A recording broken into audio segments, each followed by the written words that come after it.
Genesis, en ons is by Genesis hoofstuk 11.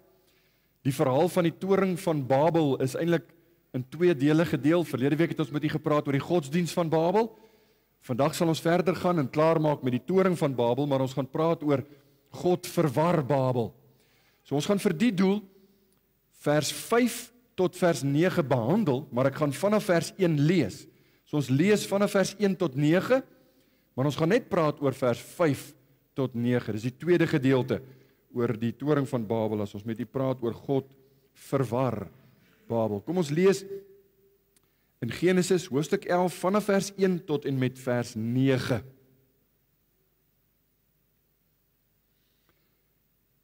En die hele aarde het dieselfde taal gehad en een en dieselfde woorde. En toe hulle wegtrek na die ooste, vind hulle 'n laagte in die land Siniar en daar het hulle gaan woon. Daarop sê hulle vir mekaar: "Kom, laat ons stene vorm en dit goed brand." Hulle gebruik toe bakstene vir bousteen en die lijmgrond vir klei. En hulle sê: "Kom, laat ons 'n stad bou en 'n toring waarvan die spits tot aan die hemel reik. En laat ons vir ons 'n naam maak, sodat ons nie oor die hele aarde verstrooid raak nie." Toe daal die Here neer om die stad en die toring te besien, waaraan die mensekinders gebou het. En die Here sê: "Daar is hulle nou een volk en het almal een taal. En dit is net die begin van hulle onderneming. Nou sal niks vir hulle meer onmoontlik wees van wat hulle van plan is om te doen nie. Kom, laat ons neerdaal en hulle taal daar verwar, sodat die een die taal van die ander nie kan verstaan nie. So het die Here hulle dan daarvandaan oor die hele aarde verstrooi en hulle het opgehou om die stad te bou.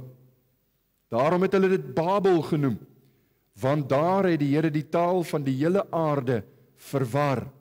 En daarvandaan het die Here hulle oor die hele aarde verstrooi. Tot daar wat ons saam lees, die onfeilbare woord van die Here. Ek gaan vra dat die manne staan, dan bid ons saam, ons nader tot die troon van genade.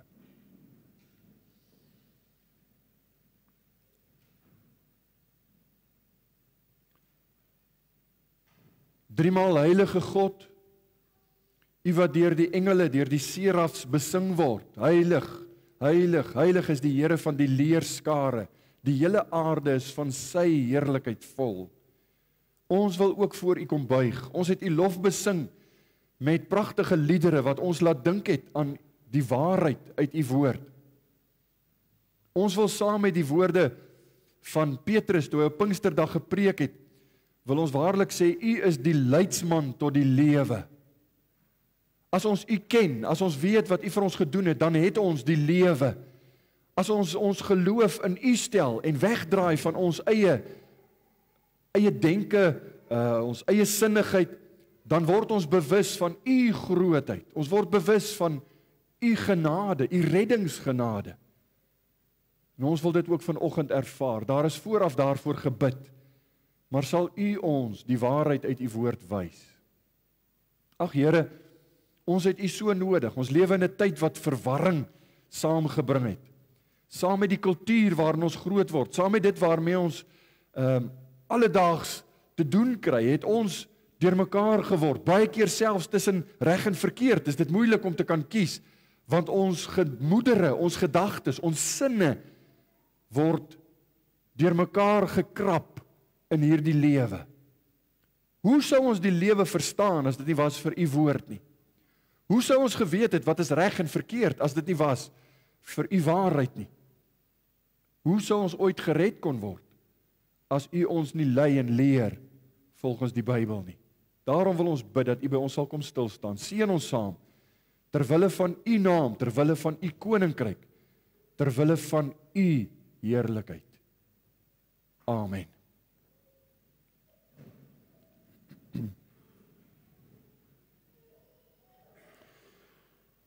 In 1797 het Johann Wolfgang von Goethe, Duitser, 'n gedig geskryf, 'n baie interessante gedig. En na aanleiding van hierdie gedig, die gedig se naam is Der Sauberlehrling, Na aanleiding van hierdie gedig het daar verskeie boeke en films al tot stand gekom, wat die jong mense sekerlik heel moontlik sal herken. En die naam van al die boeke en dinge wat nou in Amerika vrygestel is The Sorcerer's Apprentice. Dit gaan oor 'n seentjie wat vir 'n towenaar gewerk het. Die gedig is eenvoudig, want die kruks van die saak is as volg. 'n Seentjie het vir 'n towenaar gewerk en hy moes al die werkies in en om die huis doen. Onder andere moes hy water aandra van die put na die huis van die towenaar. Maar hierdie jong mannetjie het besef, hy werk vir 'n towenaar en hy het tussen sy dinge begin rondkrap. En op 'n dag toe die towenaar nie daar is nie, het hy gedink, hy gaan probeer om iets te laat water aandra.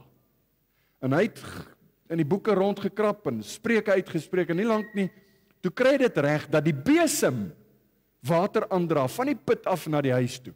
En hy kon sit en koerant lees, terwyl die besem sy werk doen. Die besem dra werk aan, dra water aan, verskoon.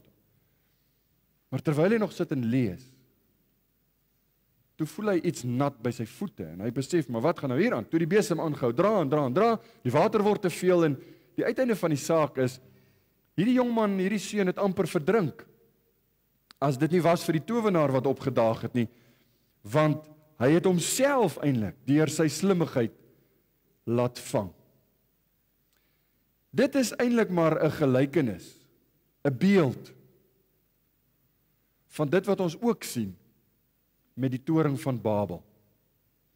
Die mens wat in sy vindingryk, in sy eie wysheid, eie waan, dink, hulle kan die aarde bestuur, hulle sal die jukke van God afgooi, hulle sal doen wat hulle dink is reg, en verskillende oplossings probeer kry, wat uiteindelik sy ondergang sal wees, as God nie ingryp nie, as God nie tussen beide tree, en in genade sekere dinge doen, om weer sy plan tot uitvoer te bring. Die toring van Babel sou die mensdom se ondergang wees, as God nie ingegryp het, en in hierdie geval die tale verwar het, sodat die mense oor die hele aarde verstrooi het. Die baie bekende Hollandse of Nederlandse teoloog Gerhardus Vos, hy skryf oor die gedeelte en hy sê, God stepped in to frustrate man's purposes. Ek gaan nou nie weer verskoning vra vir die Engels nie, maar ek wil hê julle moet saam met my lei, want ek moet al die Engels deurlees as ek voorberei, so julle moet ook so 'n bietjie saam met my probeer dink. Hoor wat sê Gerhardus Vos.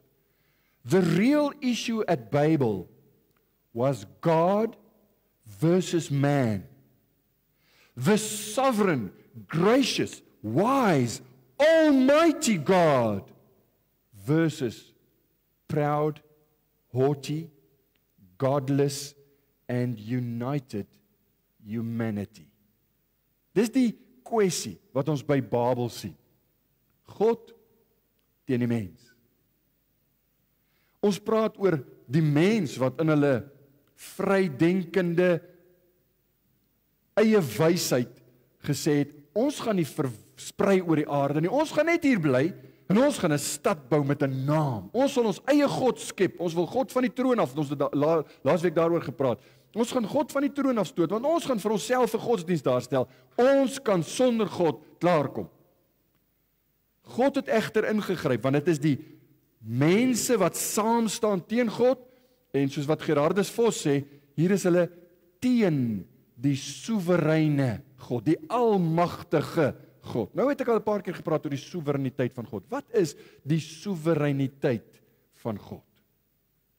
Die Westminster Konfessie, nou hierdie verskillende geloofsverklaring is net om vir ons duidelik uit te lê wat ons glo. En die Westminster Konfessie is amper soos die Heidelbergse Katekismus, baie saamgevat, maar goeie waarhede. Hoor wat sê hy oor die soewereiniteit van God in hoofstuk 3.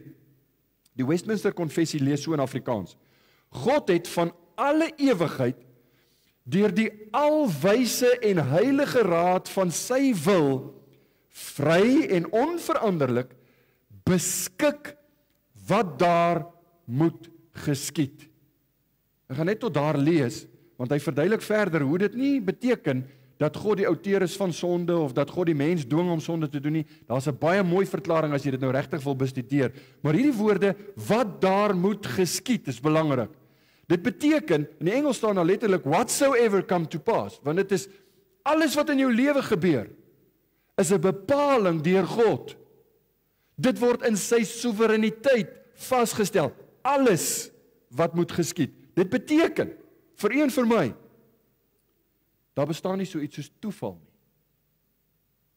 Dit beteken, daar is nie so iets soos geluk nie, want die geluk beteken dit word aan toeval oorgelaat. Jesus gee baie, eintlik 'n goeie illustrasie, as jy dink, maar beteken dit ook die kleiner kwessies in my lewe? Behels dit, en is die soewereiniteit van God ook oor die kleiner, minder belangrike dinge in my lewe? Dan sê Jesus in Matteus 10 vers 29, word 2 mossies nie vir 'n stywe verkoop nie, en nie een van hulle sal op die aarde val sonder julle Vader nie. Wat beteken, dit was in sy beplanning. Daar's 'n klomp woorde wat ons kan gebruik, en ek wil nie met terme vermoei nie, maar God bepaal, God beskik, God in sy voorneme het 'n plan vir elke stukkie detail van jou lewe. Van jou graad 1 juffrou tot jou wiskunde meneer in matriek. Van die huis waarin jy gebore is tot jou van.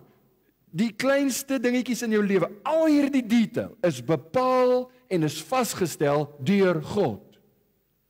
Dit is God as soewereine alleenheerser oor die heelal.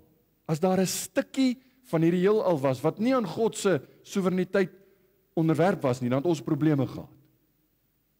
Dan moes ons bang gewees het vir 'n asteroïde of 'n kiem of wat ook al, virus, maar God is soewerein. Hy is die almagtige. Die Engels praat van the sovereign.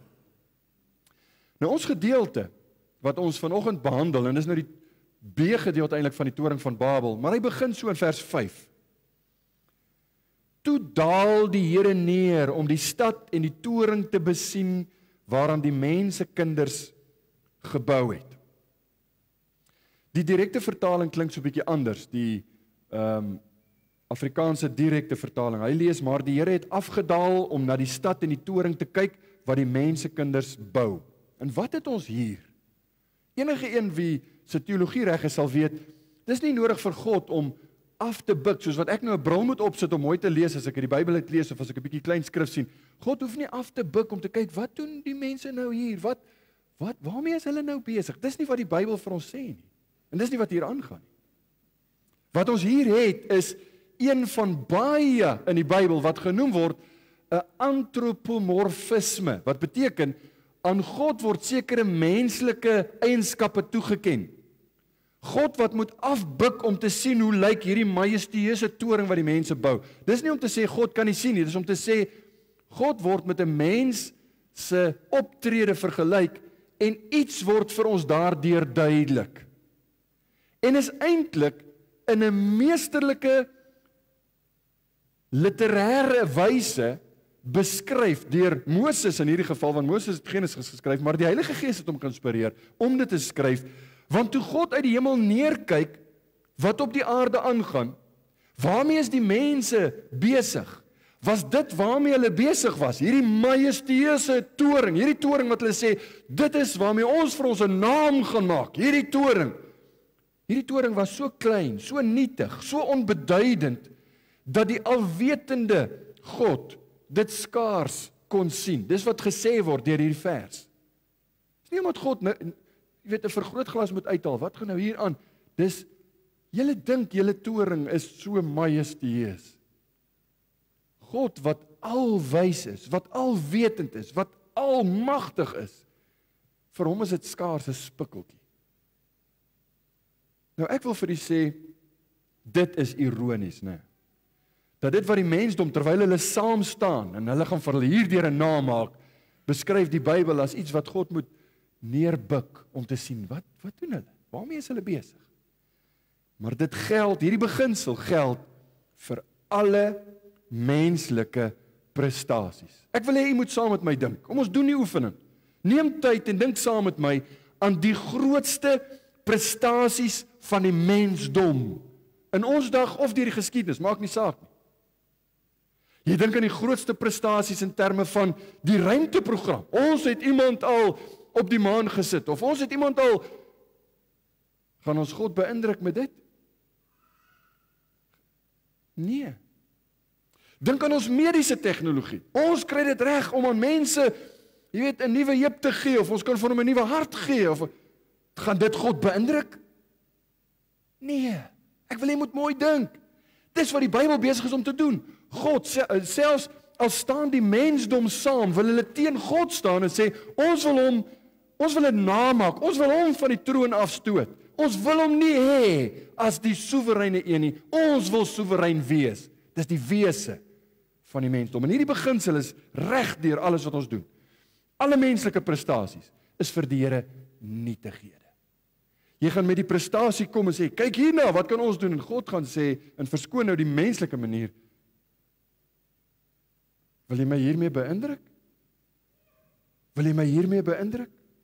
Niks wat ons doen in eie krag, niks wat ons doen in eie mag, kan God met sy oneindige wysheid en mag beïndruk nie. Ongelukkig is dit so dat die mensdom altyd met hulle prestasies God probeer fnuik. Hulle probeer God van die troon afstoot. En daarom die baie bekende woorde van Psalm 2, waar die psalmdigter sê, vers 1 tot 4, waarom woel die nasies en bedink die volke nietige dinge? En dan is die psalmdigter nie besig om te sê, hoekom hou hulle besig met goed wat niks waarde het nie? Hy sê wat hulle plan is. Die konings van die aarde staan gereed, die vorste hou saam raad teen die Here en teen sy gesalfde. Dit is die Here Jesus. En hulle sê vers 3, laat ons hulle bande stikkend ruk en hulle toue van ons afwerp. Hy wat in die hemel woon lag. Die Here spot met hulle. Dis die psalmdigter. Aldus die Heilige Gees se kommentaar oor dit wat by Babel aangegaan het. Hulle sê, ons sal die Here se bande afruk. Ons wil nie onder sy heerskappy staan nie. Ons wil ons eie besluite neem. Ons sal vir ons 'n naam maak. God lag. Hy spot met hulle. Jy kan nie teen God opstaan nie. God neem egter die onderneming ernstig op. Dis nie net iets belagliks wat hy hom nie aansteur nie. Want ons gaan sien, soos in die gelykenis wat ek vertel het van hierdie jong man, as God nie ingegryp het nie, was dit tot onheil vir die mensdom. En daarom het ons gelees in vers 6, en die Here sê, daar is hulle nou een volk en het almal een taal. En dit is net die begin van hulle onderneming. Nou sal vir hulle niks meer onmoontlik wees van wat hulle van plan is om te doen nie. Nou weer eens, God is nie bekommerd oor wat die mens besig is om teen hom te doen. En dat hy dink, wel, ek kan nou nie hierdie, soos op 'n skaakspel, ek kan nou nie hierdie skuif ignoreer nie, want die volgende skuif gaan my dalk aan die probleem, in die moeilikheid laat beland, so ek moet nou slim optree. Dis nie wat hier aangaan nie. Wat hier aangaan is, God is besig om te besef, wat die mens nou doen, gaan homself skaad. In sy dwaasheid, in sy ongeloof, is hy besig om 'n pad te loop, wat die mens, waar hy homself sal skaad. Hoor wat sê R. Kent Hughes oor die gedeelte. They would then, as sou God hulle los, they would then build a delusion of self-sufficiency. A delusion of self-sufficiency. Die mense sal dan op 'n punt kom waar hulle dink, maar ons kan self klaarkom. Ons kan sonder die Here lewe. They would then build a delusion of self-sufficiency through their false religion, their corporate security, their political uniformity, and in their delusion, they would never turn to God. Their Babylonian hearts would become impenetrable and irredeemable. Sien nie waarin is R. Kent Hughes op pad? Hy sê, God het nie ingegryp omdat hy bang was, hier gaan moeilikheid kom nie. God het ingegryp omdat die mensdom hulle self sou skaad met dit waarmee hulle besig is. Hulle sou op hierdie pad van deur hulle self te verwar met ons kan self klaarkom, ons kan ons eie heil bewerk, ons het nie 'n God nodig nie, sal hulle self vernietigend optree. En is in sy genade wat God dan ingryp. Maar hier is die goeie nuus. Hier is die goeie nuus, en weer eens 'n beginsel. God sal nooit toelaat dat die mens suksesvol voortgaan met hulle eie planne nie. Hoor jy wat ek vir u sê? God sal nooit toelaat dat die mens suksesvol voortgaan met hulle eie planne nie. Gered of ongered, dit is 'n universele beginsel. God sal ingryp op een of ander manier. Vir sy kinders sal hy ingryp om te verlos, om te help, om te red. Vir die wêreld daar buite, vir die wat nie gered gaan word of wil word nie, vir almal om uiteindelik sy plan tot uitvoer te bring. Maar die feit van die saak is, wie se plan sal bly bestaan? God se plan, nooit die mense nie. Hierdie is die slegte nuus vir die ouens wat nie God se heerskappy wil aanvaar nie. Want jou plan, my vriend, kan nie God se plan verydel nie. Dit maak nie saak wat die mensdom doen nie, dit kan God se planne nie verydel nie. God se plan sal altyd bly bestaan. Goeie nuus vir kinders van God. Hy het 'n doel vir jou lewe. Hy het 'n doel waarom jy is waar jy is. Waarom jy bly waar jy bly. Werk waar jy werk. Hy het 'n doel vir jou lewe. En hy sê vir ons wat's daai doel? Efesiërs 1 vers 4. Paulus sê soos hy ons in hom uitverkies het voor die grondlegging van die wêreld, wat is die doel? Om heilig en sonder gebrek voor hom in liefde te wees. Dis die doel. Dis die doel wat God het vir sy kinders, om ons te heilig, om ons heilig te laat leef.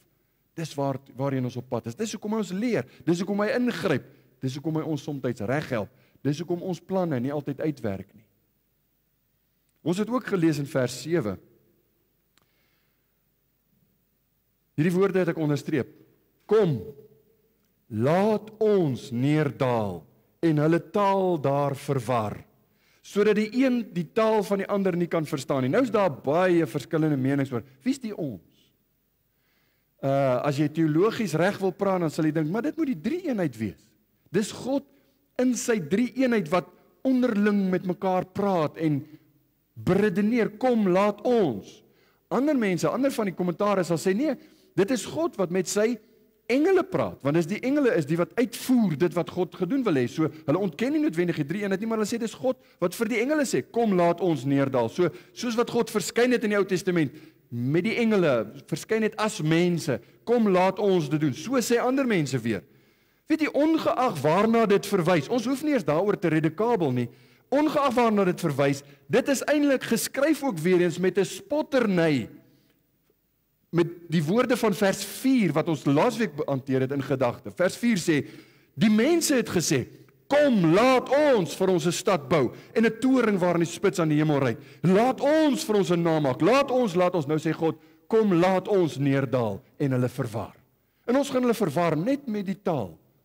Ons gaan net verskillende tale gee. Baie te sê daaroor waar ons nie tyd oor het vanoggend nie. Waar kom tale vandaan? Dis 'n studie op sy eie. Die linguistiese kenners van ons dag, die ouens wat studie maak van die tale, waar kom tale vandaan? Hulle wil graag hierdie ding terugvoer na een wêreldtaal. En dit is nie onmoontlik nie, dis waar ons van Noag hulle gekry het. Maar dan sê hulle, daar was 'n gevestigde aantal tale. Al die wêreldtale kan teruggevoer word. Daar's 'n handjievol wat hulle nie kan terugvoer nie, maar die meeste van hulle kan jy terugvat na hierdie begindeel. Waar kom taal vandaan? Dink so 'n bietjie. Die evolusioniste sê, dis omdat die mens beter is as die diere, dat ons mekaar beter kan verstaan. Want 'n hond blaf so, dan is daar gevaar, en hy blaf anders, dan is daar nou blydskap, of hy blaf so, dan is hy net geïrriteerd. Mens het net evolve, ons het net beter geraak, en ons het begin om klanke te maak wat verstaanbaar was, en wat dieselfde, in so 'n taal maar net gekom, is nie waar nie. God het die mens taal gegee, verskillende tale in hierdie opsig. Nou, daar's baie meer aan hierdie stelling, laat ons vir ons 'n naam maak. U sal ook dalk onthou hoe ons in Genesis 4 vers 26 die B-gedeelte gelees het. Toe het hulle die naam van die Here begin aanroep. Dis na 'n lang geslagsregister. Toe het hulle die naam van die Here begin aanroep. Nou, die naam van die Here verteenwoordig alles wat die Here is.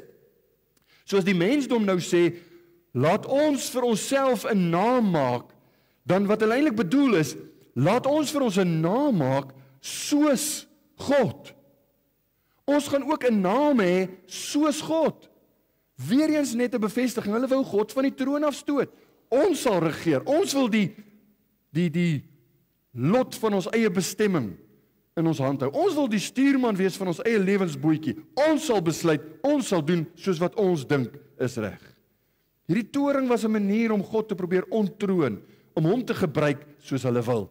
Een van die kommentators sê, ateïsme is te leeg, en ateïsme is te pessimisties, moreel bankrot. Baie ouens kom dit baie vinnig agter, die kommunisme het dit agtergekom, dat ateïsme vang mense nie so lekker nie, want dit lyk my inherent om te wil aanbid. So om te sê, daar is nie 'n God nie, dis dan baie leeg. Nee, sal die liberale ouens sê, ons het 'n God nodig, ons wil 'n God hê, ons wil 'n God aanbid, maar ons wil nie hy moet ons oor ons heers nie. Ons wil nie hierdie God moet vir ons sê wat ons mag en wat ons nie mag nie. Ons wil 'n God hê hy moet nie op die troon wees nie, hy moet soos iets op die rak wees. Ons sal hom gaan haal as ons hom nodig het. Maar as ons hom nie nodig het nie, wil ons lewe soos wat ons wil lewe. En dis die tendens van ons dag. Dis die kultuur waarin ek lewe.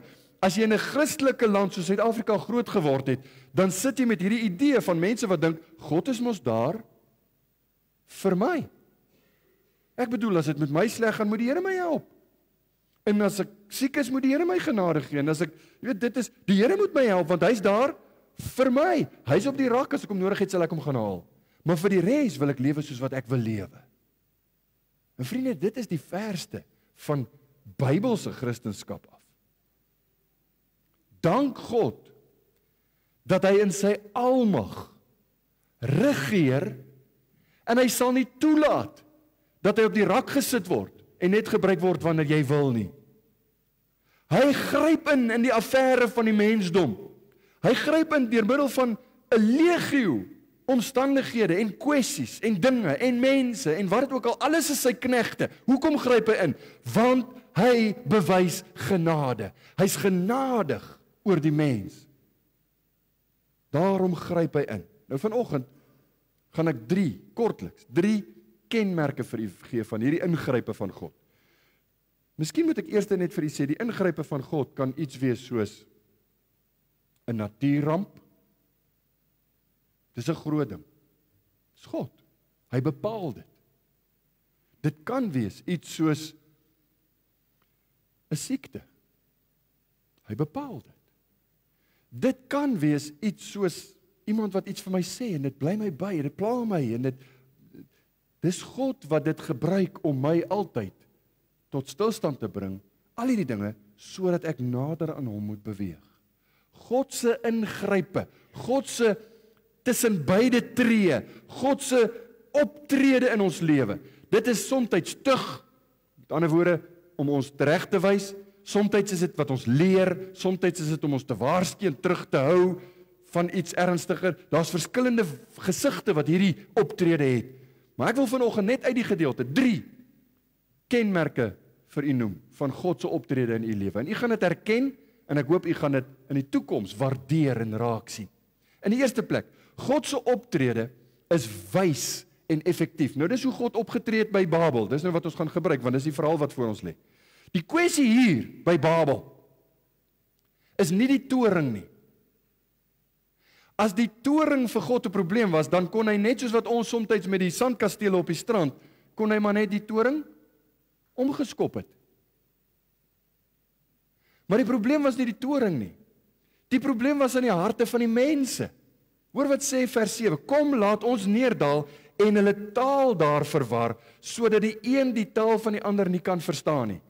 God moet op 'n manier ingryp, sonder om die toring die vyand te maak, maar om die mense en om sy plan in die mense se lewens ten uitvoer te bring. God gryp in, God bewerk iets, hy doen iets, hy tree op.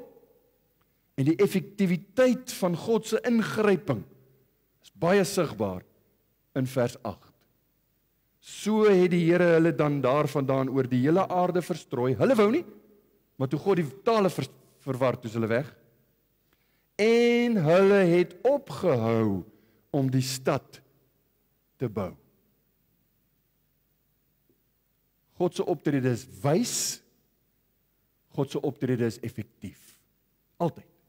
Nou ek wil hê jy moet dink aan u lewe. Ons is geneig om te dink aan God se oordeele en sy kastyding en sy tug en sy opvoeding en sy beproewings, die dinge wat hy in ons lewe stuur.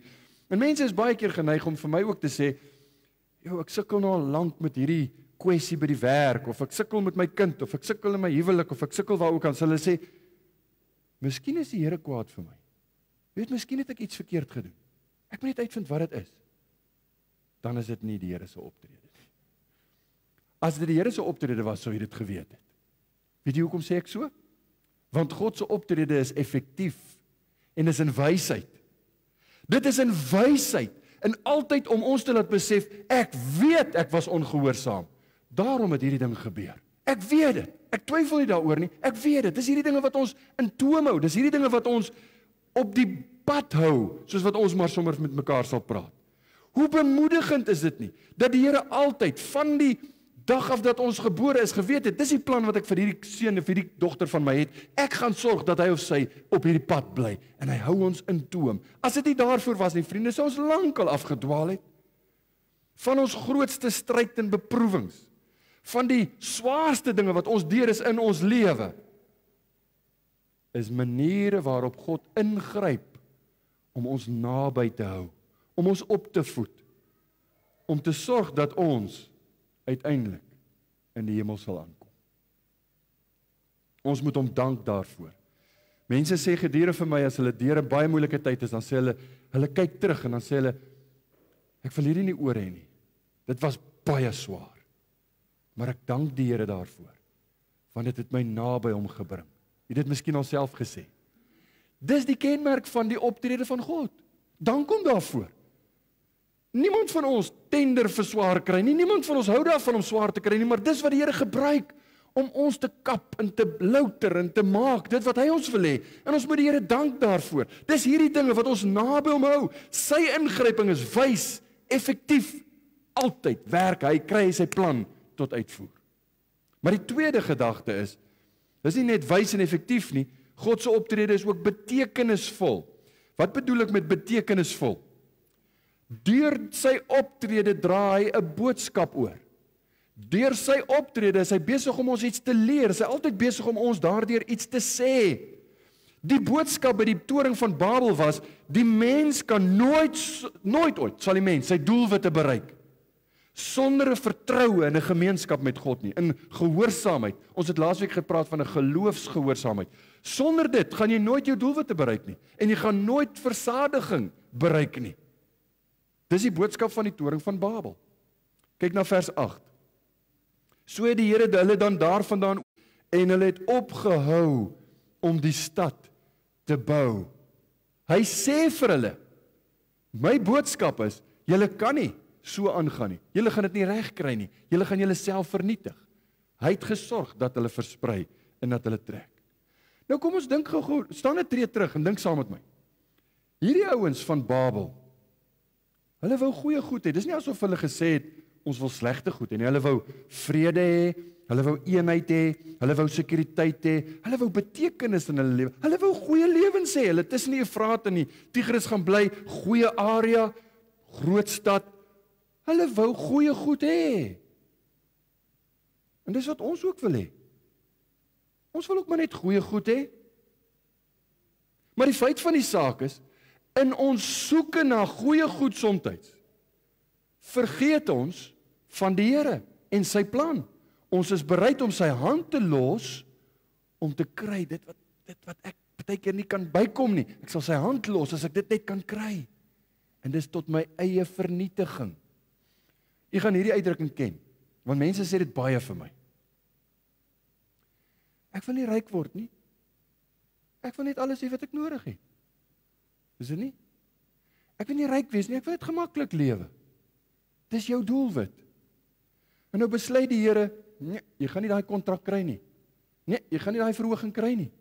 Die Here sit baie keer hierdie versperrings in ons pad, en dit frustreer ons, want ek wou dit gehad het, en ek wou so gehad het. Die Here weet die beste. Hy ken ons. Sy ingrype is betekenisvol, en hy sê dit vir ons wil baie keer dit net nie hoor nie. Hierdie beginsel sal jy elke keer sien wanneer God ingryp in 'n situasie. Elke keer. Toets my, gaan kyk in u lewe. In die praktyk werk dit so. En ek dink nou al Nebukadneser as hy geleef het, sal hy dink ek pik op hom, maar ek wil weer net vinnig na Nebukadneser verwys. Nebukadneser kom op 'n stadium en hy het groot sukses en groot rykdom en hy loop op die hoogste plek in hierdie stad wat hy gebou het, Babel wat hy toe nou opgebou het. En hy sê Daniël 4 vers 30, is dit nie die groot Babel wat ek opgebou het tot 'n koninklike verblyf deur die sterkte van my vermoë en tot verheerliking van my majesteit nie? En God stuur vir Nebukadnesar 'n les. 7 seisoene gaan jy gras vreet saam met die beeste. Hy verneder hom. Hy raak kranksinnig dat hy soos 'n bees in die veld bly en gras vreet. Kan jy dit glo? 7 jaar lank. Wat dink jy is God se boodskap aan Nebukadnesar? Nebukadnesar, as jy dink jy kan jou lot bepaal, as jy dink dit is jy wat hierdie stad opgebou het, as jy dink jy het hierdie voorspoed vir jouself gebring, dan moet jy kranksinnig wees. En ek gaan jou wys wat is kranksinnigheid. 7 jaar lank gaan jy kranksinnig wees.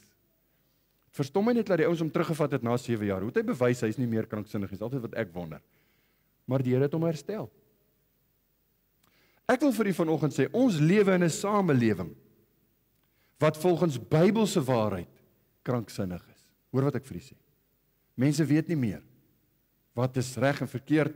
Hulle weet nie meer wat is links en regs, mannetjie en vyfie. Hulle is kranksinnig. En die boodskap is altyd, God se woord kom na ons toe. Vir die wat sien hoe God ingryp, hulle weet, God het 'n boodskap. God sê iets hierdeur. Ons sal nooit tevrede wees nie. Ons sal nooit vrede hê nie. Ons sal nooit sekuriteit en betekenis in hierdie lewe vind. Ons sal nooit hierdie dinge wat ons so graag wil hê kry as ons dit soek buite God nie. As ons die Here se dinge eenkant toe skuif en sê, staan net gou so 'n bietjie eenkant toe, laat ek net eers doen wat ek wil doen. Dit gaan vir jou swaar kry beteken. En die ergste tipe van swaar kry is die Here jou los en sê, o, jy wil suksesvol wees, kom ek gee jou sukses. En hy gee vir jou net wat jou hart begeer. Dis baie keer die grootste oordeel, want dan los jy die hand van die Here. En dis 'n verskriklike ding. Augustinus stel dit so duidelik in sy baie bekende Confessions. Hy het 'n boek geskryf, Confessions. Nou dis swaar leesstof, maar as u een ding van Augustinus wil onthou hierdie aanhaling. Hy het gesê, You have made us for yourself, O Lord. And our hearts are restless until they rest in you. Dis mooi, né? As jy iets van Augustinus wil onthou dit. Here, dit is net in U wat ons ware vervulling, betekenis sal vind. As God ingryp, het ons gesê, is dit effektief? Is wys? As God ingryp, dan is daar altyd 'n boodskap, dit leer ons iets. En toe het ons gesê in die derde plek, as God ingryp, sal elke rebellie gestuit word, die derde hoofpunt. En dis die laaste een. God sal elke rebellie stuit.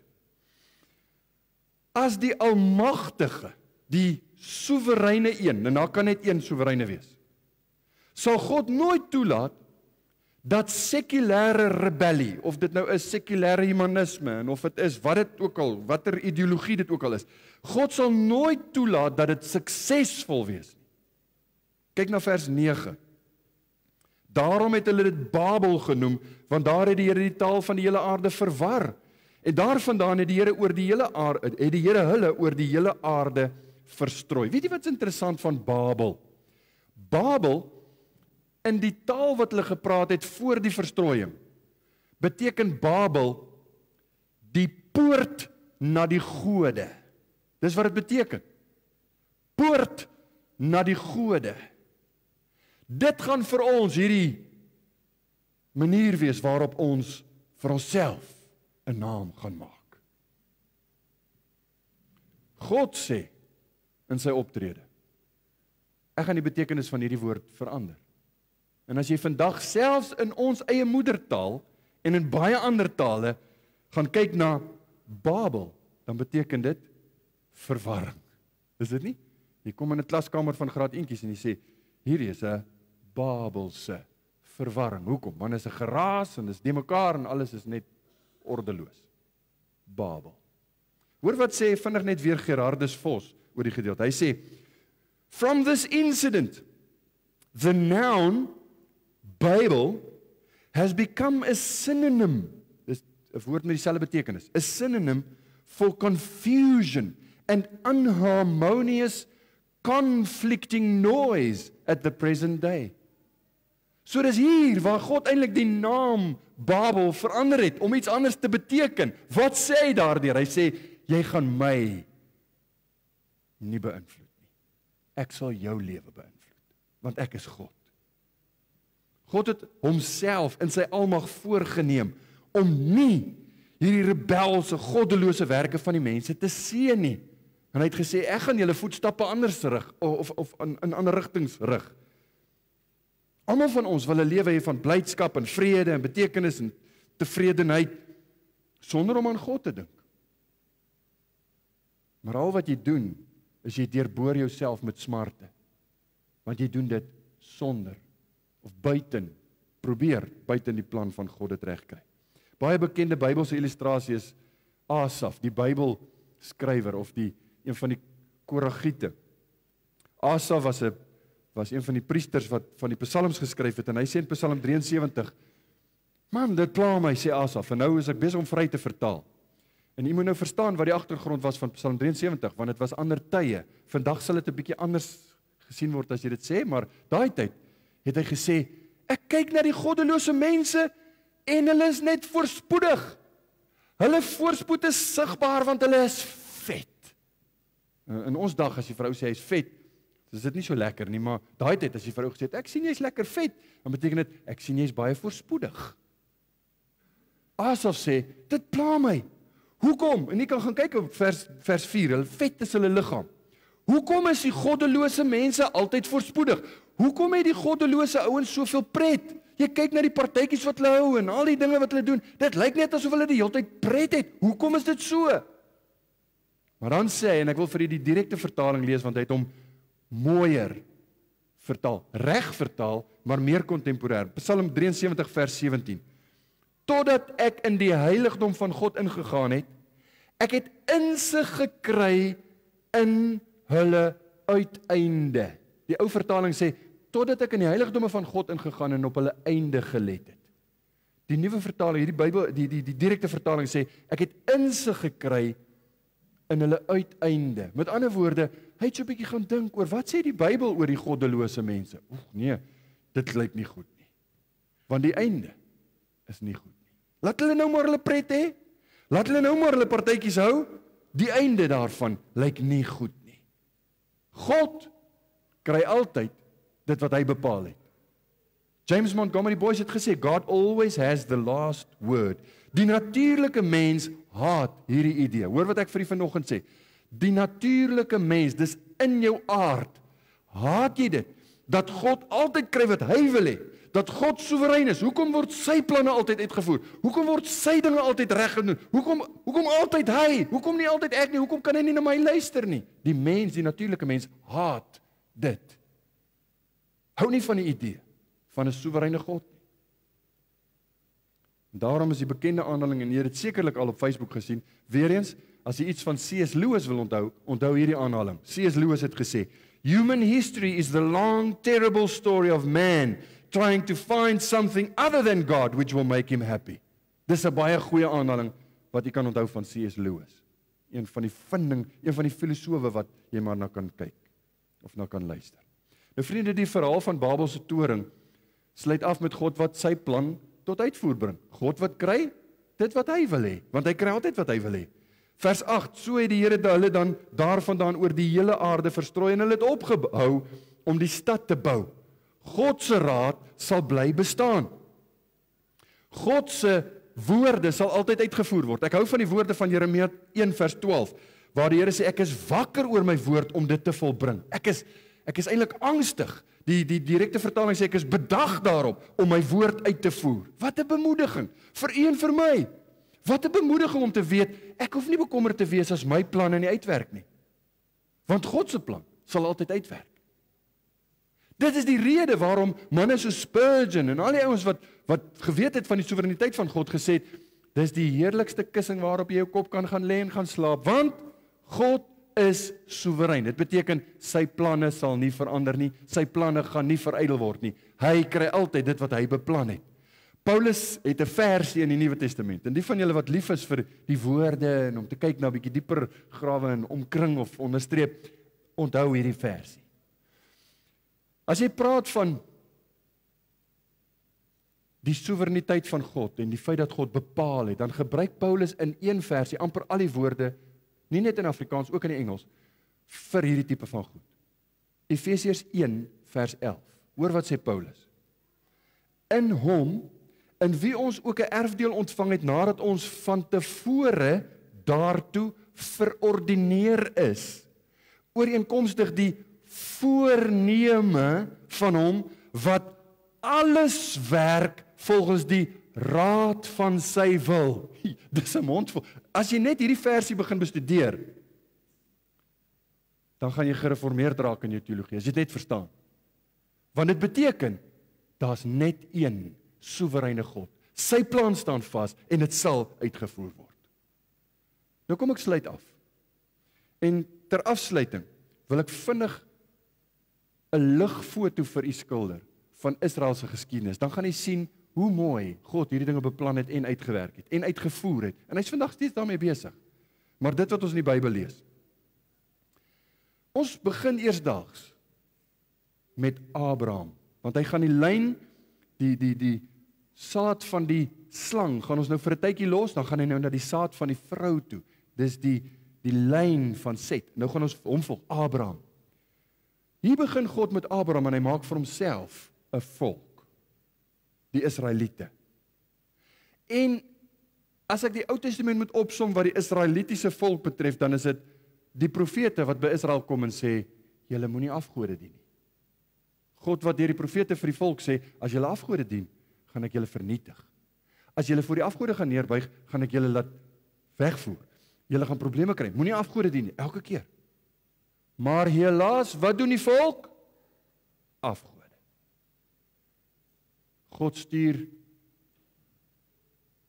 'n paar aanvalle, maar uiteindelik na Babel toe word sy volk weggevoer in ballingskap.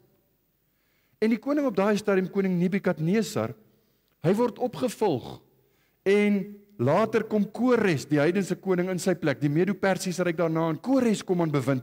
Baie jare daarna kom Kores en hy sê vir die Israeliete, hoor, jy gaan terug Jerusalem toe, gaan bou die tempel, maak Jerusalem se mure reg, ek betaal, ek sal die rekening betaal, stuur net vir my die rekening, ek betaal, gaan maak dit reg. Hoekom hy dit gedoen het? Daar was politieke redes, dit was God se plan, God het dit so bepaal. En so word beloftes waar, beloftes wat van Genesis 3 vers 16 al gemaak is oor die Messias, word waar, sodat op 'n dag word daar 'n babatjie gebore in Bethlehem. Ons is nou deur die Kerstyd mos. En dis die lang verwagte Messias, die Messias vir die Jode. En hy word groot in 'n Joodse huis in Nasaret. En hy begin preek en hy verkondig die evangelie, want hy is die evangelie. En hy word doodgemaak. Hy gee sy lewe aan die kruis. Hy staan na 3 dae op en hy word weggeneem in die wolke in. En hy sê vir sy disippels, dit wat ek vir julle geleer het, gaan vertel dit nou aan al die nasies. Want dit is nie net vir die Jode nie, is eerste vir die Jode, maar dit is vir al die nasies. Gaan verkondig dit. En nie lank daarna nie, op Pinksterdag, staan Petrus en hy praat. Voordat hierdie bekende boodskap van hom kom, toe die Heilige Gees uitgestort word, toe begin die mense, daar was 120 siele nagenoeg by mekaar, en hulle begin praat oor die dade van God. Dit is die evangelie, op verskillende maniere vertel hulle die evangelie, dat die omstanders sê, maar hoe kan hierdie ouens my taal praat, en hoe verstaan ek dan nou, dat hy sê, hoe verstaan ons wat hier gesê word, tale word toe vinnig weer 'n kwessie, en so op grond van die gawe van tale, word op Pinksterdag omgedraai wat by Babel veroorsaak het dat die mense verwar is, dat Gods plan uitgevoer word. Hier vat God tale en hy gee die gawe dat almal kan verstaan, dat hulle gered kan word. Almal kan verstaan, glo in die Here Jesus en jy sal gered word. Jy en jou huisgesin. 'n Paar jaar daarna kom hulle by Filippus, kom Paulus en Silas by die tronkbewaarder van Filippi althans, en hy sê, meneer, wat moet ek doen om gered te word? Glo in die Here Jesus en jy sal gered word. Jy en jou gesin. En so word die volk, die liggaam, die kerk van die Here gebou. Almal wat in hom glo, almal wat hom aanneem as saligmaker, word deel van sy liggaam, sy volk, sy eiendom. Mense wat sê ons volg hom, hy moet vir my op my troon in my hart sit. En weet jy wat is eienaardig? Vat dit nou maar van my. Ek was al op plekke waar jy mense ontmoet, wat uit 'n ander wêreld deel kom, wat baie keer baie gebroke Engels praat, maar ons kan mekaar daarin met die Engels vind. Maar dan wat kom jy agter? Jy praat dieselfde taal.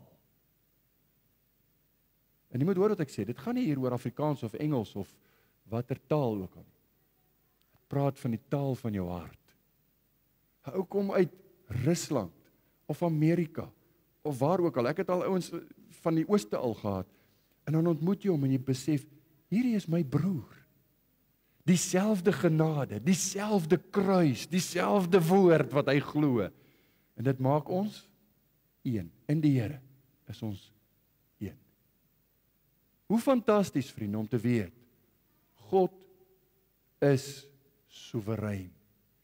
God se planne, God se verlossingsplan, God se manier van werk, dit sal nooit verander nie. Hy bly die getroue God.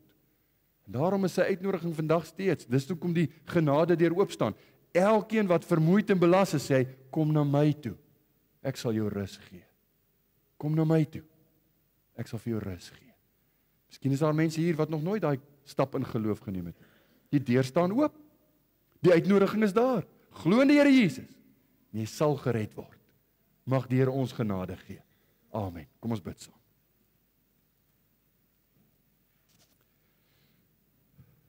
Ons wonderlike Here, U alleen is Here in die hemel en op die aarde. Daar is niemand buiten U nie. Daar is niemand bo U nie. Wat 'n voorreg om U te ken. Wat 'n genadegawe om U te kan bestudeer. U het Uself openbaar in U woord. Dankie dat ons die beginsels van Genesis af sien. Weet hoe U werk. Dat dit altyd in genade is, dat dit altyd in wysheid is, dat dit effektief is. Daar bestaan nie so iets dat mense vandag sê, God wil graag, maar as jy nie, dan kan God nie. Daar bestaan nie so iets nie. God se plan, hy's groter as wat ons kan dink. Hy's baie groter as wat ons besef. U is waarlik God. Help ons om dit te besef. Gee ons genade om ons knie te buig, dat ons U sal loof en dat ons vir U 'n lewende heilige offer sal wees. Elke dag van ons lewe. Seën ons as ons uitmekaar uitgaan. Herinner ons aan hierdie waarhede. Word verheerlik in ons lewe. Amen.